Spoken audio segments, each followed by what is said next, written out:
So Matt, over to you. Cool, brilliant, thank you. So yeah, as I said, there's quite a lot of slides here, so I'm going to talk reasonably quickly. So if you need to rewatch it back, do rewatch it back. And we are sharing everything with a companion website at the end of this as well. So there's also a couple of freebies as well. So look out for those round about 3/4 of the way through. So so I wanted to focus on everything that's going on with the world of AI. So my background is clearly in SEO as well as kind of development, but so I've understood SEO for years, and now it's all gone a bit pear-shaped with AI muddying the waters as well. So I wanted to look at exactly what's going on and what we can do about it as well. So this one's called AI broke search. Now what do we do about it? So during this session, I want to be looking at these broad areas. So the effects, so what are we actually seeing, just so that you can see what other people are seeing as well. So make sure we're all in the same boat. I want to look at what's driving some of those things that we're seeing as a community, where the new battleground is. So as I said, we've been used to we just optimize for Google and a bit of Bing and that kind of thing, but it's all changing. So where do we now focus our efforts? And also then looking under the bonnet. So I think the best way of being able to tackle what we do is to actually understand what's going on and how these AIs are digesting and using your content and surfacing your content. So we're going to have a look at a little bit of how they're actually working under the bonnet as well. And then kind of the take homes for everything at the end of this is really some playbooks. So some things that you can start doing now if you're not already doing those, and a few kind of bits of guidance of how we can start to surface ourselves more in the AI and what they like. As Ray said, we'll finish with some FAQs. Ask some questions as you're going, put them in chat, please do. But we've also had a few submitted already, and I've mentioned a couple of things in the FAQs that we're getting asked consistently as well. So hopefully there's some stuff in there that will chime with you too. So without further ado, let's have a look at these. So the effects to start off with. So the symptoms of what we're actually seeing. So I've got something on here which says something doesn't add up, and that's because kind of the results that we're getting don't seem to match some of the things we've traditionally monitored. So what have we traditionally monitored? We've traditionally looked at things like organic traffic, and that, if anybody was watching their Google Search Console or any of the tools that they use to monitor their organic traffic, that's been really volatile over the last 12 months or so, and we've seen lots of peaks and troughs and odd things going on. So that's been very unpredictable. We've also got the fact that AI overviews, we're all seeing those. We've seen those now for months, but we're all getting our heads around what it actually means. That's starting to capture lots of attention before kind of even our natural organic rankings can have a chance to work. And that's leading to things like phrases that you've probably heard, like zero-click searches, where people aren't actually clicking your website, even though they've searched for something that you've traditionally been found for on Google. So the things we're seeing, rankings still are staying roughly what they've always been, yet we're not seeing the clicks that we used to. But we are still seeing kind of business. So people are still getting the leads and they're still getting the same kind of level of traffic and the same levels of conversion, even though their organic kind of traffic isn't appearing anymore. So there's something that doesn't quite add up. So we've been watching this for a while. I think we sent a newsletter out when this first happened, but this whole kind of crocodile. So this is Google Search Console data, and you may have seen this in your own data. So this was happening around about, I think, March and June last year, where your clicks to your website, which is the blue one, were all going down, yet your position, the visibility in Google, you were being shown more often, which is the purple line. So this was coined as a term of either the great decoupling, which is rather grand, or the crocodile kind of analogy on here as well. As you can see, there's kind of teeth happening at the end. So we're seeing weird things go on in our Search Console data. Then this happened. So Google stopped tools being able to use its top 100 search parameter, which meant that everyone's overnight thought that orange thing, which is their positioning, they suddenly started ranking really, really well for lots of terms. But in fact, what it was doing was just not showing you the terms you weren't ranking for in the top 10. So there's some real weird volatility and kind of things going on in the tracking that we've got here. So, and then of course, the real visible part of this is that we started seeing things like AI overview. So this is an AI overview for what is GEO. And as you can see on this one, this is now dominating the page, which is the AI overview, and you can show more, and it brings some things in there. Sponsored results is now dominating really heavily just below that. And then our old traditional poor SEO guys now looking kind of, sort of position 1 being kind of sort of off the bottom of the page. So it's definitely having an effect. So we can see the effects that this is having. So it kind of gets us to think about our old assumption being that kind of you just rank well on Google, you get those high rankings. That's going to lead to kind of sort of more impressions being shown more. Clearly, if we're high in ranking, we get more impressions, we get more traffic to the website, which means more conversions. But what we're actually seeing is that high ranking on Google is leading to more impressions, but much fewer clicks. Yet we're still getting the same conversions. So the old model no longer kind of explains kind of sort of performance, and measuring some of those things the way we've always done might not be the right thing to be doing going forwards. So we need to get our head around kind of sort of how search is actually changing and the behavior of the search, because this kind of will lead us to what we need to do for it. So search is becoming far more of an interface rather than just a set of search results that we've always been used to. So the old world, God, this is terrible to call it the old world. 6 months ago plus, we used to seeing 10 blue links. I can remember the days of Yahoo where we didn't even get searches on here. We just navigated to what we want. But we were all used to 10 blue links. So we've always called that search. So this is our search. But it wasn't really the answers that we want. It was more of a kind of sort of directions for you to go and find those answers. So you asked a question, Google handed you 10 blue links and said, you go and read these, you figure it out, you come back if you can't find it, go and try again. So essentially working as a really efficient librarian, but it's just a librarian. It's all DIY research. So you click, you compare, you repeat, and that's the way you did it. So we've always been used to optimizing specifically for rankings because that was the gateway to get attention, get top of these rankings.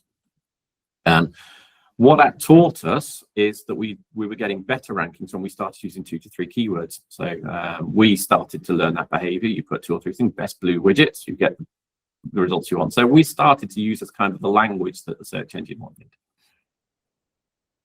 But I never woke up thinking, I hope I get 10 blue hyperlinks I can go and scroll through and come back and forth with. What I actually wanted originally was the answer. So we wanted the Star Trek computer. So we wanted to be asked it, how can a middle-aged man pull off smouldering look in a beige skin type jumpsuit and get the answer for that kind of thing? So I didn't want 10 blue links I had to go and do the research for. I just wanted it to tell me exactly how to do this. Not that specific one, obviously. That's an analogy from my pull rank. So thank you, them. And I didn't just want a single answer for this as well. If I'm asking the computer, I want it to say what. I want to ask it why. What if I did this instead? What do you mean by that answer? I want to be able to challenge those results it gives me. I wanted to do some lateral thinking, not just keyword matching, and I want to be able to dig deeper. So essentially, I wanted to boldly go. So now we're in a position where we've actually got that Star Trek computer, or at least a version of it. So it's not perfect, it's not always right, but it's now conversational.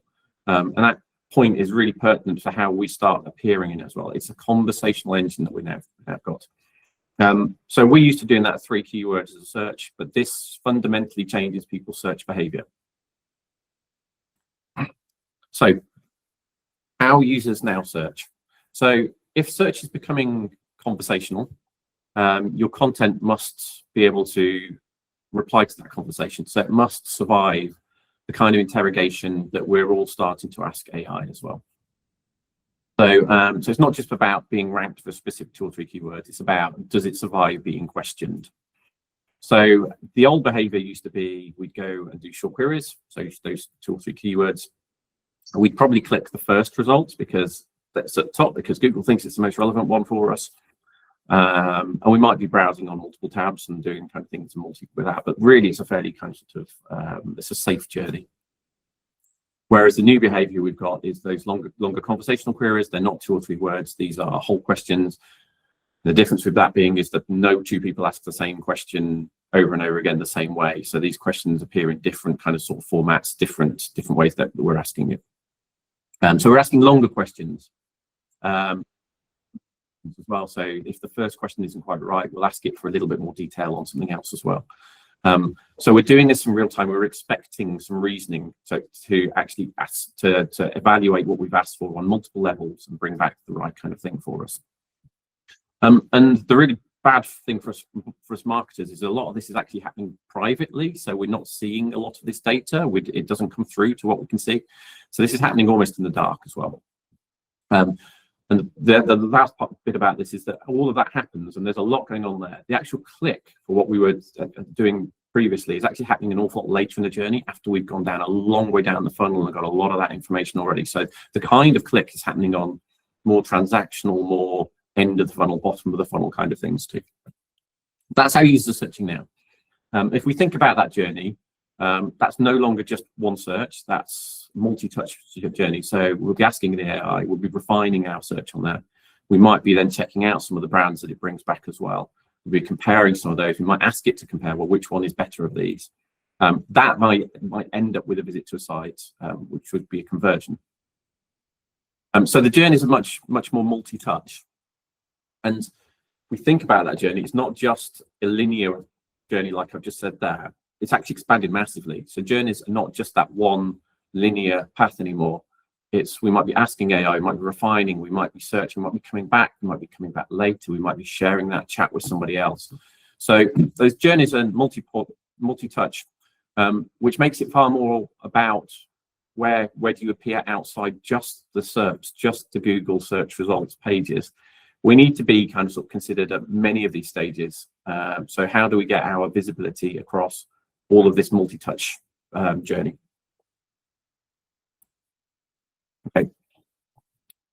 Just to add fire to that as well, AI is actually absorbing all those shallow clicks to start off with as well. So those informational things that people are asking, AI is actually taking the weight of that, and that's why we're seeing a lot fewer clicks in our Google Search Console at the moment, because AI is answering those before it even gets to your old content, your old blog content, your old how-to content. But what does remain is the end of those journeys. So that journey that I've said which is long and multifaceted, multi-touch, we're still happening at this end of the journey. So those high intent clicks are still happening.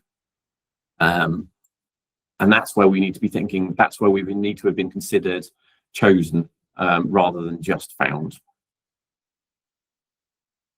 So discovery is also happening everywhere. It's not just on Google. So people are using Google AIOs, so these overviews, but they're starting journeys in ChatGPT. They might be using Perplexity, Claude. There's lots of stuff on your browsers now within other tools. I've mentioned a few here: Copilot, Gemini, ChatGPT, Google's AI mode, which I'm predicting, which is no real kind of sort of surprise that AI mode will become the default for Google search rather than just the button that you see now. And a lot of searches expand into, do you want to talk about this in AI mode anyway? So there's only one real direction travel there. Claude, and of course, it's not just the US based ones as well, plenty of Chinese, plenty of Indian AI agents and AI environments that are also now taking a share of this too. What it does mean is that page one, positional ranking on Google, no longer means visibility. We need to think about it a different way. But it's not all scary. There's lots of things that have changed. There's lots that still stay the same. So things like, and I'll talk about this a bit more later when I do a plan, things like crawlability, can they still reach your website and understand it? The accuracy on your website, trustworthiness, so the EEAT stuff that we've been talking about for years and years and years, still really important. And quality, even more so important now. So thin content is going to fail. So it's more about the depth and quality that you've got instead. So that's the behavior that we're seeing, and that's kind of sort of the things that we need to start tackling. So how is AI actually doing this, and how is AI digesting content? If we can understand that, if we can decipher it, then we can start to win the war as well. So let's have a look a little bit under the hood of what's actually going on with how these agents and how these AI interfaces work. So I found an interesting thing whilst I was putting these slides together was that I put these slides together last week for something entirely different. And I thought my touch points where I was looking for all the research I was doing, because you're listening to industry experts, was all spot on and perfect.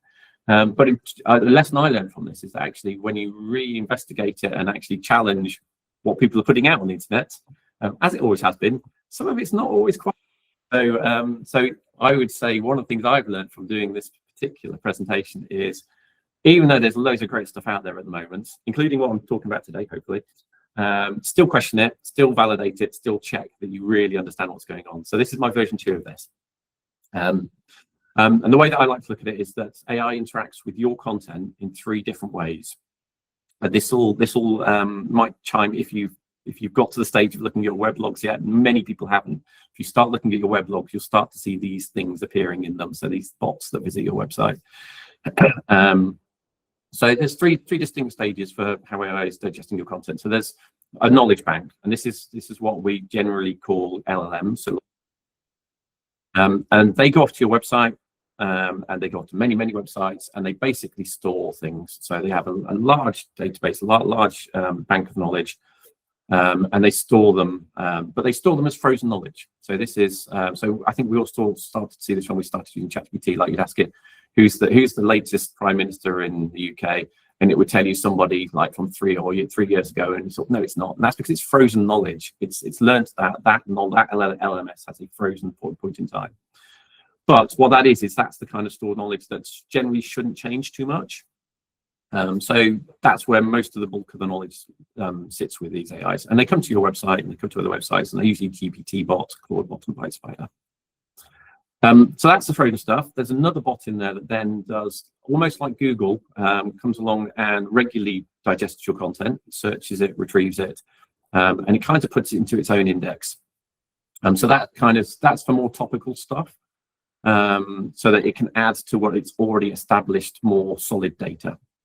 And there's a third touch point on your website, which is live fetching. So this is when, if you're in a session with, say, Gemini or ChatGPT, and you say, well, actually, can you go and check the latest on their website? Can you go and grab the how they're talking about this on the website? It might go off and actually open up their website at that point, and that's a live fetch. And in your server logs, you might see things like ChatGPT user, Meta external agent touching your weblogs then as well. But this is a slower search because it's doing it in real time.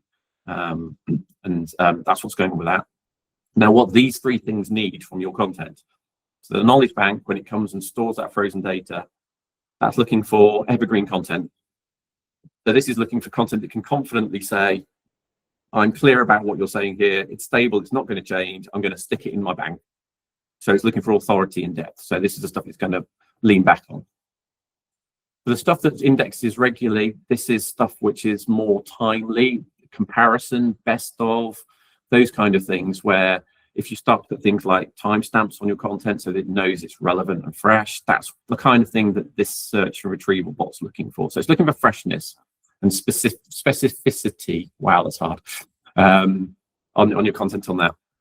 And then the live fetch, the most important thing for that is that your website's serving well. It's not got any server errors. It's quick. The HTML is easy to understand, so that when it goes and reads that, it can come back with the right answers as well. So that's what the 3 interaction points are going. Now, this second one I'm going to look into a little bit more now, because I think actually looking at how this works is important. So this is called this one uses things like fan outs, and I'll explain what a fan out is now. So this is the bot that, once this one's exhausted its knowledge bank, it'll go and do some live, sort of more live searching. So what's a fan out? So let's consider a search. So this is for one, this is a search that I've used an example for one of our clients who do HR software. And this is the kind of thing we're searching for now. So what's the best HR software for a mid-sized UK manufacturing company? Not 3 keywords, there's many clauses in there. So we need to do some hard work here. So the user searches for that. I'll talk through this because it's very small on my screen. So it'll look for that frozen knowledge first. So it checks that frozen knowledge. Can I answer this question using my frozen knowledge on that one? And if it can, it'll go and directly answer from that. It might ask a few things like, did you mean this? Did you mean that? Because that can all happen with AI. But if it's got enough in its frozen bank, it'll go to there.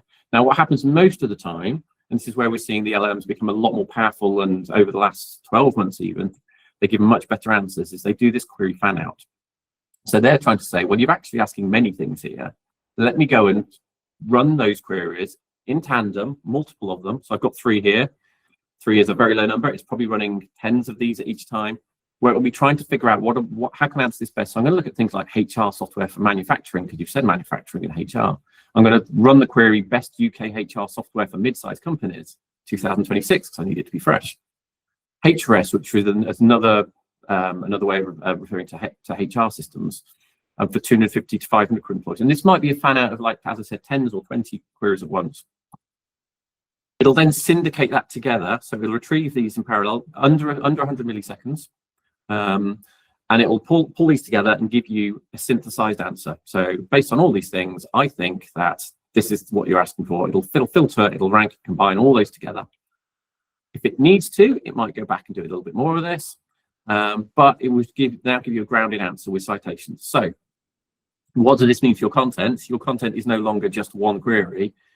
You need to be considering the fact that kind of there's this fan out where it's going to be asking multiple things. You need to position yourself to almost answer all those things based on a circumstance and something that somebody's looking for. Right, so I think we all understand how fan outs work now. Have a read back. Good.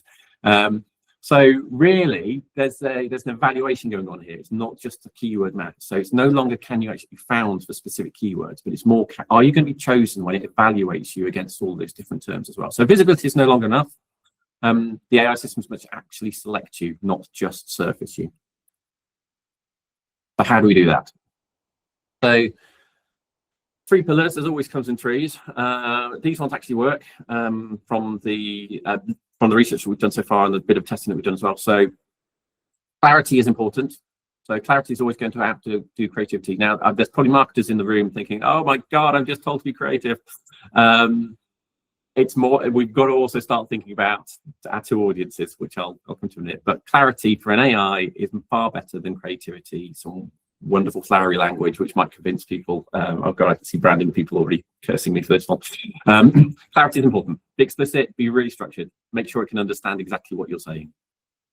Consistency beats cleverness. So if you are consistent with your message, consistent how you say things, AI is going to be rewarding that because it's going to find you in several different searches. It can tell that you're saying the same thing consistently, so that you must be a good answer for this thing. Evidence outweighs claims. So us saying we are the best digital agency, we're awesome and fantastic, blah, blah, blah, etc., etc. It's good, wonderful. But as with EEAT and our traditional SEO, the evidence is going to outweigh it far more. So show proof, not just promises. And if we can work with those 3 pillars centrally, they should probably stick on your wall. They're the kind of things that we should be writing our content, what our focus should be for marketing to these AIs. But it's also important that we remember we still have 2 audiences we're writing for. So we've got humans, we've now got AI systems. Going forwards, again, another prediction, not a fairly obvious one. It's not just going to be so AI systems are already digesting as much content as humans, so 50-50 roughly. So your visits and on your website and what's going with that. AI systems are only going to get better at doing the things we want to. So if we go back to the Star Trek computer, you might never visit a website in 2028, 2029. You might just be asking the AI to bring it back or do this thing for you. So whilst humans definitely consume websites now, and AI systems do quite a lot, that balance is probably going to shift in the future. But I won't be a doomsayer on too many things. So humans act in a different way to AI. So humans tolerate nuance. They tolerate, they enjoy narrative and stories. They enjoy wordplay and that kind of thing. They tend to follow context and they can read between the lines. So if you've got a message, they can often kind of, well, I understand what you're saying here, what you're not really saying, but what you are saying. Whereas AI systems are not great at doing that, right? So they need explicit structure. They need clear facts, and they demand these reusable chunks. I'm looking for a heading with the answer to it, that kind of thing. And they're going to reward the people that make that easy for them. But the good news, specifically if you come from an accessibility kind of sort of area, is kind of that fluffy language and reading between the lines and kind of sort of animation and stuff like that. Has always been tricky for kind of sort of all humans. So if we, from an accessible point of view, if we're being clear and we've got clarity for AI systems and making content easy to digest for them, we are for every human as well. So there's positives as well with that focus. So retrieval and selection. How do we get retrieved, and how do we get selected? Okay, so the selection, we start with the end first. What is the AI good at doing? What have we complained about for the last 12 months about AI? The main thing we complain about is, oh, it's completely missed the mark, or that's utter rubbish, or it doesn't understand me. So what it's trying to do is reduce that risk of getting it wrong. So it'll quite often give you a safe answer, rather than something that might be a better answer. But what it's trying to do is it's trying to manage its risk. So it doesn't want to get it wrong, as does this chap here not want to get that wrong. So if you imagine it's thinking stakes are high on this, I need to be safe with my answer on this, because otherwise it's going to tell me I'm wrong again, and I'll have to do it again. I'll have to use it for more credits. I'll have to try harder again next time. So I'm going to be safe. So AI is not looking for the most creative answer. It's actually looking for the least risky one.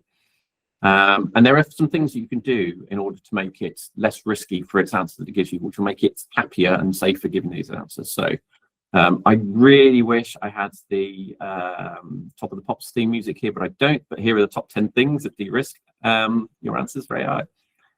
I've got twisty top of the pops and some patch half, so that's good. That's all right.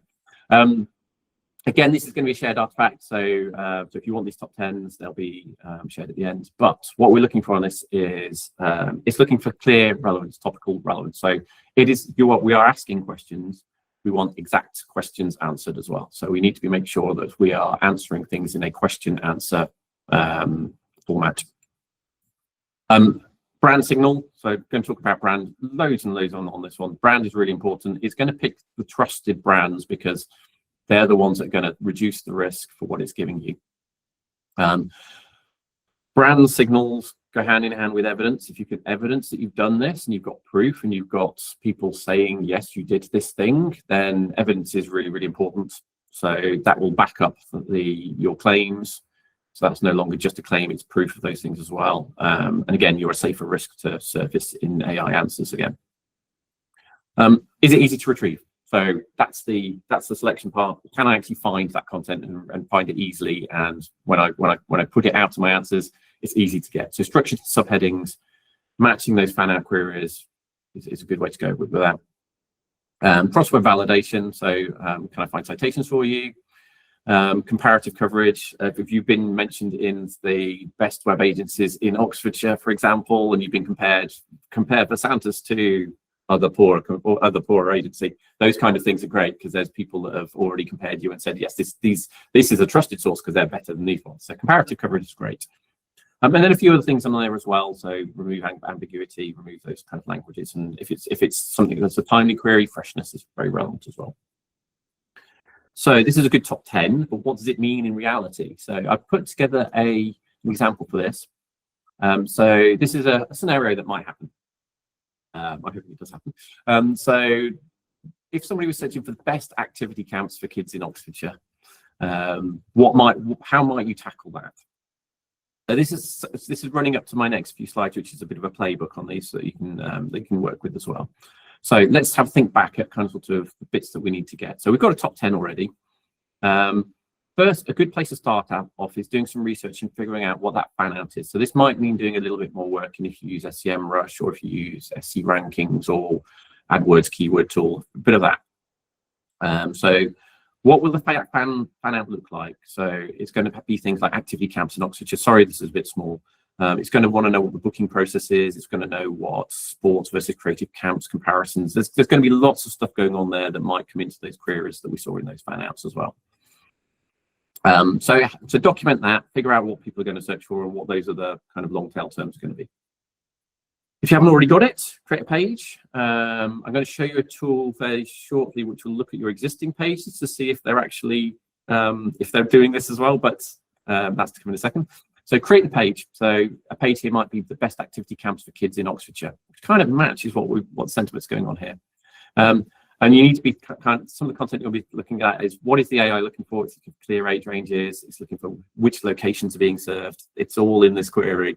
Pricing bands, those kind of things that make up that decision for choosing. Based on that, you then want to start scoping out what your headings are on that as well, with those answers as well. So this is your structured subheadings up to number 4 from number 17. What ages do you cater for? How much does your activity camps cost? Where are your Oxfordshire locations? Now, some of you traditional SEOers will say this is kind of what we've been doing already, which is great because there's a lot here that still is borrowed exactly from those, but it's only part of the decision process in here. So we're still structuring content well, and we're still structuring content to answer questions. The next part, once we've done that, we want to make those answers really, really easy to lift. So put the answer immediately under headings. So you don't want the AI to have to jump from the question, a bit of your intro blurb that sounds fantastic, but the answer's further down. You want to be answering it immediately. So answer it immediately. If you want to put your marketing blurb or you want to put your conversational narrative part of it, do it, but do it after you answer the question. Answer the question very explicitly, straight after that question's been put on your webpage. Use specifics, so it's looking for names, it's looking for numbers, it's looking for specific things in there. So I put an example here. Be explicit. So if you can say that your full day activity camps in Oxfordshire cost between £38 and £55 per day for ages 12 to 15, put those in. That's exactly the kind of data this is looking for. You don't need to put something a bit more kind of sort of looser, such as our activity camps come in a range of prices. That kind of thing doesn't help to answer a question. So be specific. And then the brand signals as well. So you want to build authority. So this is always hard to do, and we've traditionally engaged with people like PR agencies or link builders. There's still a place for that, definitely. But you want to be engaging with people or websites that talk around your subject area. So for this one, it'll be things like making sure your Google business profile is correct, making sure you're categorized correctly in all of those different directories that you're in. Netmums, daynurseries.co.uk. And if you can find anything like the top 10 camps in Oxfordshire or any blogs or anything out there already, tell them to mention this page that you've created, tell them why, and that'll help with your brand signals as well. And then finally, kind of adding evidence to that as well. So if you've got those things like Trustpilot that you can add to your page, that specifically say that you've got trust and people will book again, and you've got numbers on here, so put those in there. If you've got policies, if you've got links, you've got insurance details, the kind of things that will make you look established, then add those as well to evidence and data. And then if we think about that second search box that goes on there, if it's seasonal, they're going to be looking for things that make sure that the page is up to date and it's talking about what's now. So if someone's looking for best activity camps, they're not looking for them, what was it like in 2022? They're looking for a now, so there's a recency to that. So if you are fresh, if it is seasonal, then you put in things like explicitly say what your 2026 dates, your term times, your booking windows, the pricing clearly available for now. So you need to make sure that your existing content is fresh and up to date. Final one, local clarity, because this is a Oxfordshire-based one. You need to make sure that your structured data. So we've been using things like schema for a while now, which is structured data that sits behind your web page that allows Google and other ones to understand it. The AIs kind of understand schema, but in a different way. They're looking for phrases within that schema. So they're basically looking at sentence matches. So local business schema is still brilliant because it still has your details and your address in there. So that's great. Geo coordinates, event schemas, product schemas, all those are brilliant because they still give those nice snippets of sentences that the AI can hang on to as well. So local clarity in your schema as well. So that's how I would probably tackle probably that kind of phrase. So it leads us to kind of sort of think, well, actually, there's a few behaviors to do here as well. So that's some tactical stuff that we can do. There's also some behaviors that we need to look at. So what do we start looking at from Monday? I would say we need to start looking at potentially the approach to the systems and the way you do things. So I've looked at this as old system and new system. So audit's a horribly heavy word to do, but I would say one of the things you want to look at first is doing a content audit. So we traditionally published around keywords and key phrases, and our playbook would say add more pages to get ranked more, rank higher. What we actually want to do is start to think about, let's take a step back and look at the content on our website. What's thin? What's not actually going to be answering these questions valid? We've done a lot of blogs where we've tried to cover long tail keywords and stuff like that. Should that now be merged into stronger content that's going to answer and get picked as the valid source instead? So expand the core topics, merge those thin content pages. Think about that full decision journey that isn't just that one keyword, bang, we've got results. Think about what they might be asking for along the way as well.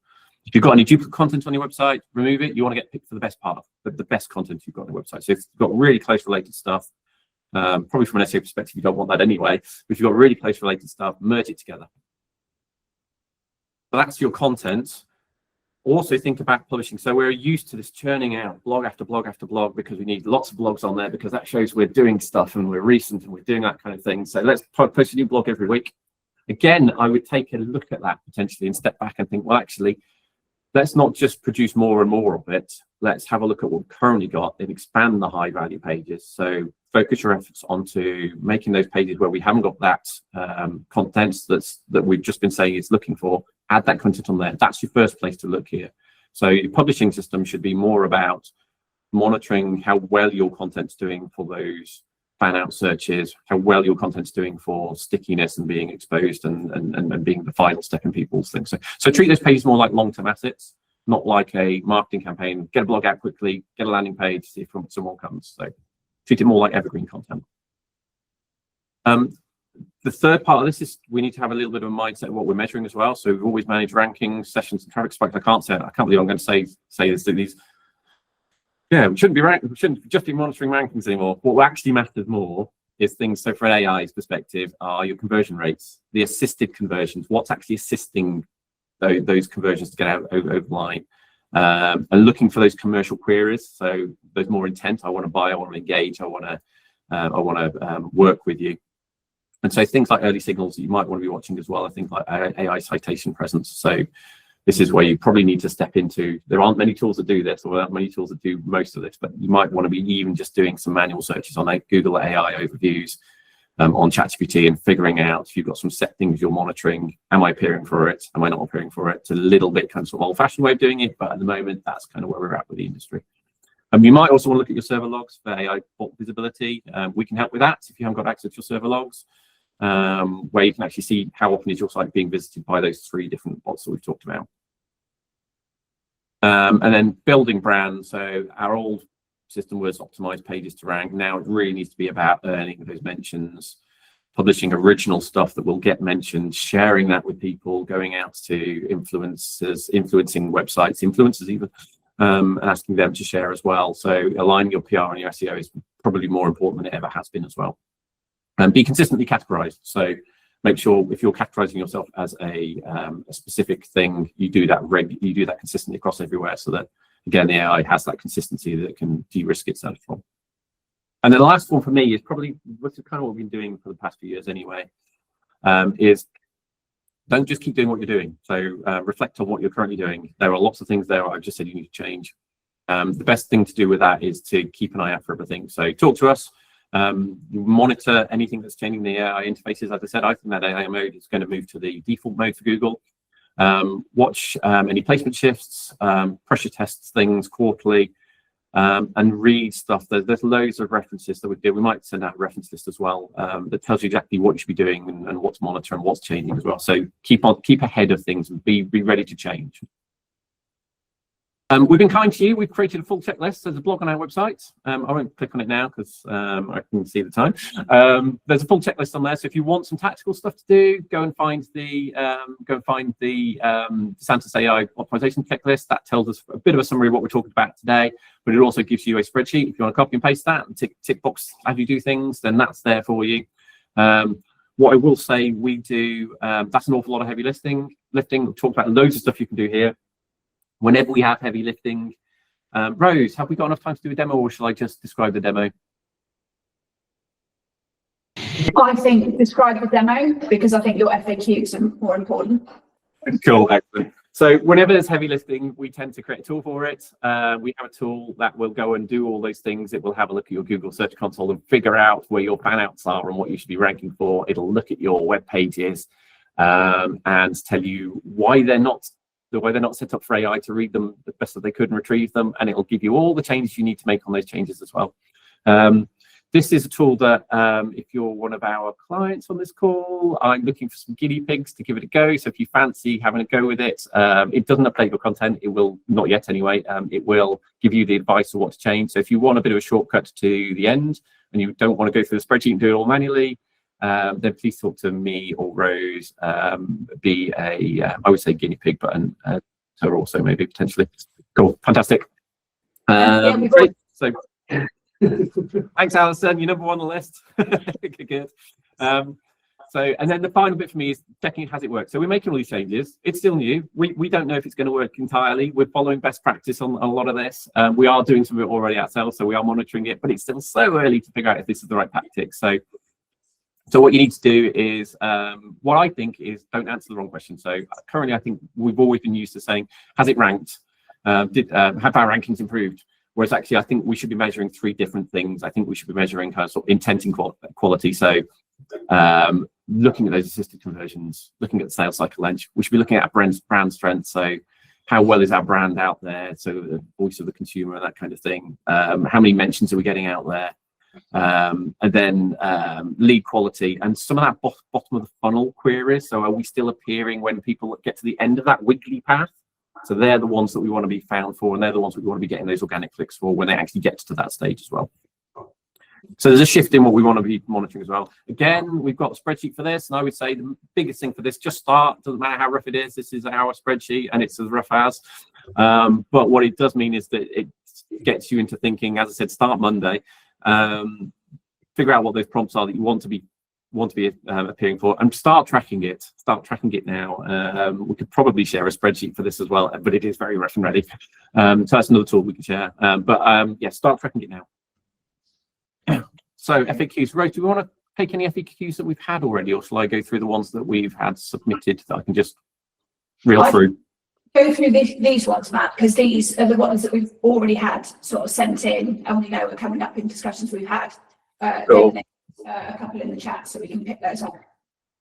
Okay, cool. So we covered a little bit this one already. So why is my traffic down but leads us steady? So the one here answer on that one is AI is filtering out those low intent visits. So it's already answering the broad questions. So those conversational questions is probably answering there already. We've got number 2 as well. Fantastic. God, it feels like a salesman. It's terrible. I'm not a salesperson. Users refine privately. So a lot of the stuff that the traffic would normally come to your website and maybe even pogo hop back to the search results in Google, that's happening in that session privately.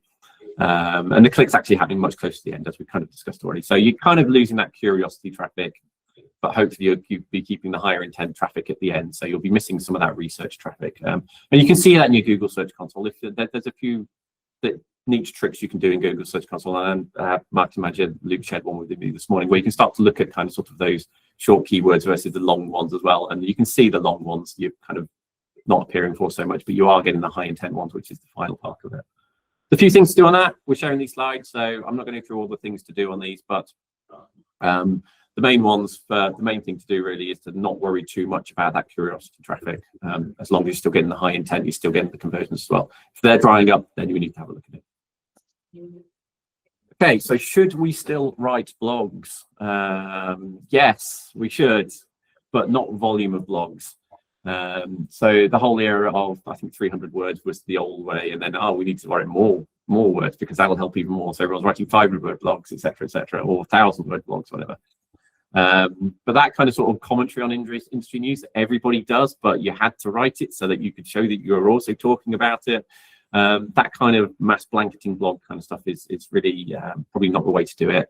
Which also probably turning the focus on its head is that AI lets you write these really naff kind of blogs really quickly. We shouldn't be using it just to create masses of blogs. So use it the right way. So yes, definitely do it. And again, it's the quality. So the winners are the ones that are going to publish fewer but deeper, more structured pieces that are easily retrievable and answer those questions as well, that are worth citing, worth building your brand. Should we optimize for keywords anymore? Yes, but again, I would say we want to mirror what those longer fan outs are going to be now. So not just one keyword. We've been kind of talking about topic areas for a few years anyway with Google.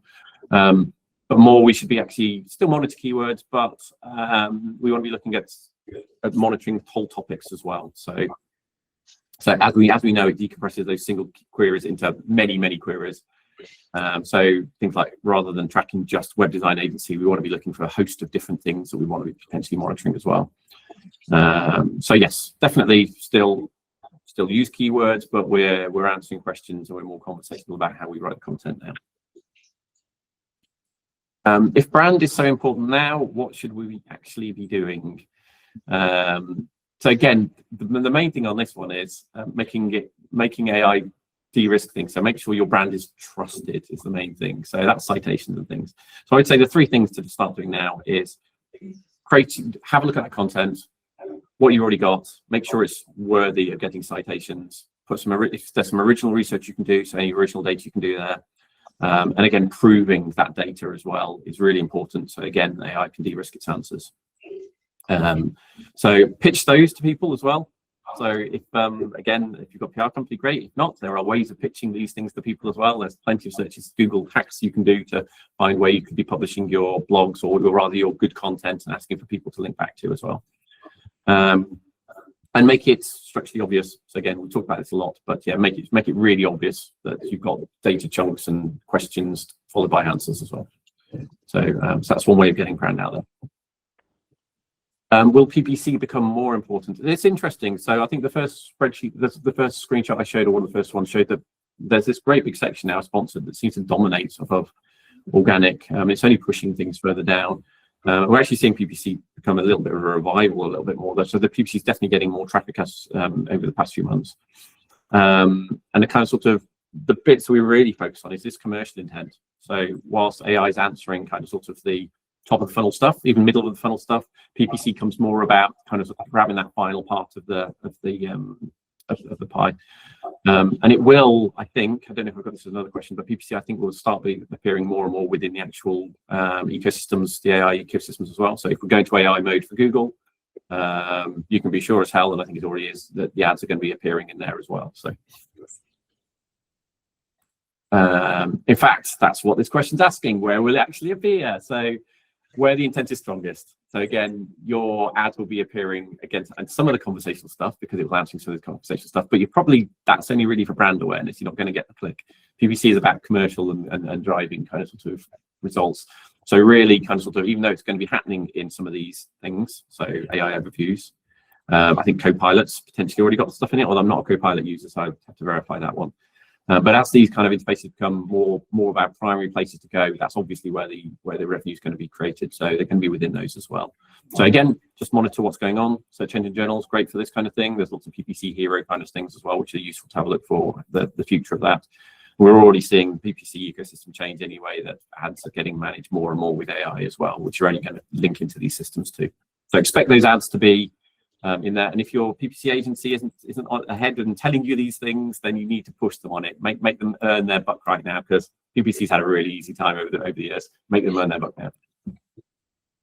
How do we know if we appear in AI overviews? So we went to Brighton SEO last year, and there were lots of tools saying, "Oh yeah, we can help you to show where you're appearing in AI overviews." And the reality is that none of these tools know exactly. It's all about triangulating things. So they figure out you're appearing for this kind of thing, and you might be here, and you might be there, and you might look at your server logs. So there's no real definitive tool there at the moment. I'm not sure there will be, because of the way that the ecosystem works in the dark quite a lot. But there are lots of things you can do. So things like SEMrush has a tool on there which has a good estimate of where you're appearing. You can be reviewing your server logs regularly. So so we've done that recently for clients to help them understand a little bit more about activity and the kind of content that's hitting their website. So that second bot that's coming to their website. And then monitoring Google Search Console for any shifts. So if you see any CTRs change or any spikes happening there, it's probably as a result of something that's happening in AI overview as well. So you can then go and manually check. That keyword search terms that I was appearing for now, plug them into Google. If there's an AI overview there and you no longer getting the traffic, it's probably because of that. And you might have to do something to appear in that AI overview. Cool. So my final thoughts, we've got 5 minutes for questions as well, is my overriding goals are to stop optimizing to be found. So it's all been about appearing number one on Google for years and years and years and years. Now it's going to be start optimizing to actually be cited, to be that choice, to be put at the top of the AI de-risk factors, the authority, the brand. So become the answer, not just the blue link at the top. Cool. Questions. I'm going to try and answer any questions. As I said, we're all learning this. We're all in this together. So if there's something that I can't answer or anything the team can't answer, we will go ahead and do a little bit of research and come back to you with with what we think the real answer is. So I've got one question for you, Matt, which is one that Alison sent in around when asking clients to leave Trustpilot and Google reviews to evidence the claims they make. What's the best way to show them on the page? can you just copy and paste them, upload a screenshot, or do you need to embed the review? Does it make a difference? Yeah, so I mean, what I would think is happening there is that the AIs are already going to Trustpilot's own websites to find that you're reviewing there. So it's as long as the review is linking back to you in brands, that's the first point of call. So make sure that the Trustpilot reviews, and it should be, because that's all connected to your account. So make sure your Trustpilot is pulled into your website so that the AI can put the two things together. So yes, definitely show it on your website. Yeah, the AIs are coming in and they're finding homepages really, really easily. So homepage feels like an absolute must for putting the actual reviews themselves on your homepage. But make it really clear again. If you want to be really clear about it on the products, on the services that you do, put in relevant reviews. You could have a page on your website just saying, and here are all our Trustpilot reviews. So you could say #1 on Trustpilot or whatever it is. And explicitly say it on your website. But the key thing is making sure that the AI can link that Trustpilot review to your brand. Cool. We were able to embed FIFO reviews on our website, which helps. Yep, absolutely. And we can give it this. Not sure if we have schema correctly. Okay, perfect. Yeah. So again, absolutely 100% review schema on your website that links that again is more about that understanding. So again, if it can reliably say this is a review that happened here, you got it, and you got it for this thing. That's the important route. As we said, Matt's actually created a companion website for this, so we'll share that along with the recording after this, and that will have all the sort of FAQs on there as well. So if you do think of anything after the session, just send them over and we can add them to that list as well. Because as Matt said, this is changing so much and so quickly that it is kind of just finding things out as we go and then sharing it with each other as well, sharing our insights. Cool. And we're all in it together, aren't we, Rose? I think so. I think Yeah. one of the things we have discussed is potentially kind of sort of getting together some kind of focus group on all this as well. So we'll keep you posted on that, I guess, won't we? Yeah, thank you very much, Matt. Thank you all for attending. Really interesting stuff. So our next session, we're kind of planning for May or June time. We haven't set the date yet, but we'll send the details. The topic's likely to be more on kind of AI type topics. If you have any particular requests, then please do send them in and we can look at doing the next session on that. But thank you very much, and thank you very much, Matt. Insightful as always.